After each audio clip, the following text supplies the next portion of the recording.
Welcome to the Viewless Wings Poetry Podcast, where we celebrate the craft of poetry.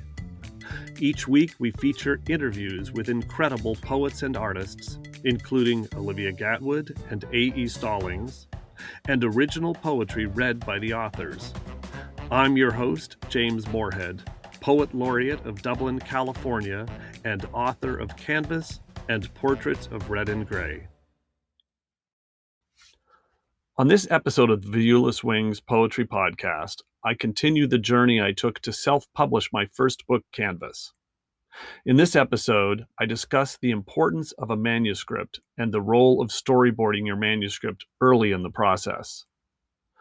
When I decided to turn 40 years of poetry into a debut book, I had a running start, and it was tempting to get ahead of the manuscript and jump into the many other elements required to publish a book. I was advised, however, to focus on the manuscript first because so many decisions depend on the manuscript. There is no universal template for taking an idea from a blank page to a design-ready manuscript. Here's the approach I took with my first book. My challenge started with curating 40 years of poetry. What are the themes of this book? What poems should be included? How should they be grouped? Which poems will need to be reworked? How long does the book need to be? How many new poems will be needed? I found it very hard to visualize the book on my computer, drafted in a Google Doc, so I printed out a subset of poems I felt were book ready and laid them out on my family room floor. I used a storyboarding technique, arranging poems in groups to help identify gaps and to choose which poems to cut.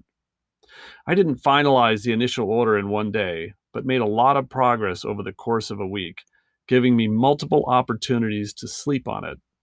Using my family room floor as a canvas for laying out the poems was very helpful. I also had to figure out how to break up the book. Do I have chapters? No chapters at all. I started with the assumption that I would have named sections, but that ended up feeling forced. So I ended up simply numbering sections and featuring a short excerpt from a poem in the section heading of each page. This worked really well and helped lock in the tone of each section. I also decided early on to include a few of the very first poems I wrote in high school, poems that had stood the test of time.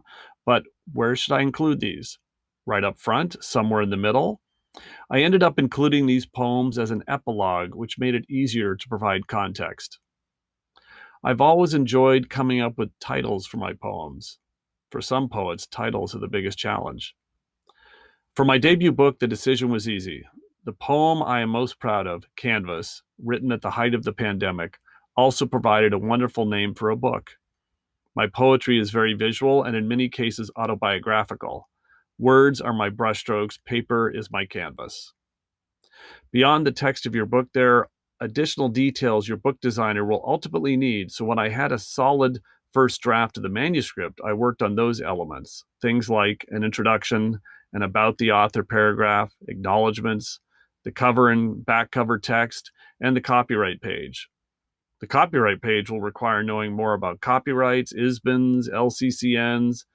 The back cover needs a barcode. All of these I'll cover in a future episode. My key advice: if you have a partial manuscript and are tempted to dive into the many other elements of publishing a book, resist the temptation. Focus on your manuscript until it is book ready. Everything that follows builds on your manuscript.